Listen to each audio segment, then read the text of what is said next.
At the heart of the books, in the depths of the ship's records, and warm in the soul of the woman, the greatest of the memories was this, that the human beings had been brought back to Earth, called by an entity they did not understand, the one who was called the Keeper of Earth.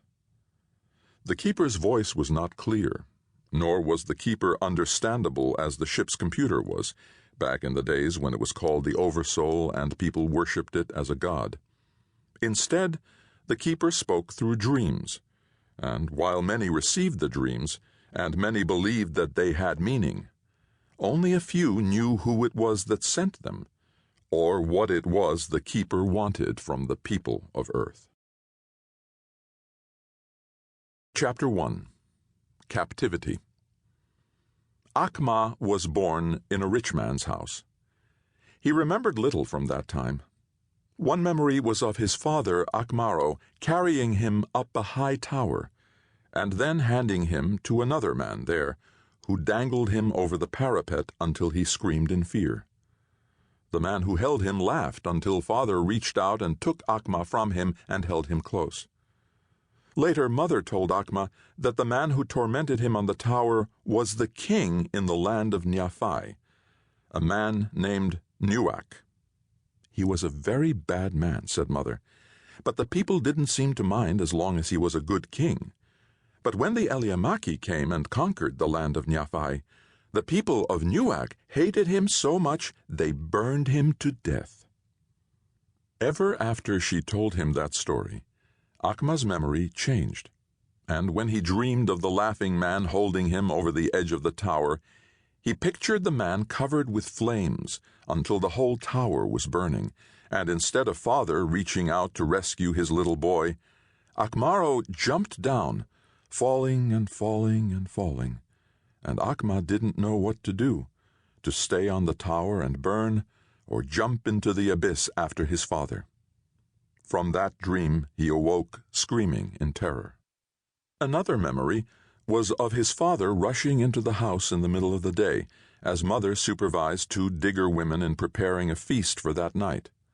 The look on Akmaro's face was terrible, and though he whispered to her, and Akma had no idea what he was saying, he knew that it was very bad, and it made Akma afraid. Father rushed from the house right away, and mother at once had the diggers stop their work on the feast and start gathering supplies for a journey. Only a few minutes later, 4 human men with swords came to the door and demanded to see the traitor Akmaro. Mother pretended that father was in the back of the house and tried to block them from coming in. The biggest man knocked her down and held a sword across her throat while the others ran to search the house for Akmaro. Little Akma was outraged and ran at the man who was threatening mother. The man laughed at him when Akma cut himself on one of the stones of his sword. But mother didn't laugh. She said, "Why are you laughing? This little boy had the courage to attack a man with a sword, while you only have enough courage to attack an unarmed woman." The man was angry then, but when the others returned without finding father, they all went away. There was food, too. Akma was sure there had once been plenty of food, well prepared by digger slaves. But now, in his hunger, he couldn't remember it. He couldn't remember ever being full. Here in the maize fields under the hot sun, he couldn't remember a time without thirst, without a weary ache in his arms, in his back, in his legs, and throbbing behind his eyes. He wanted to cry, but he knew that this would shame his family. He wanted to scream at the digger taskmaster that he needed to drink and rest and eat, and it was stupid for him to keep them working without food because it would wear out more people like old Tiwiak, who dropped dead yesterday, dead just like that, keeled over into the maze and never so much as breathed out a goodbye to his wife, and even then she kept still, said nothing as she knelt weeping silently over his body. But the taskmaster beat her anyway for stopping work, and it was her own husband.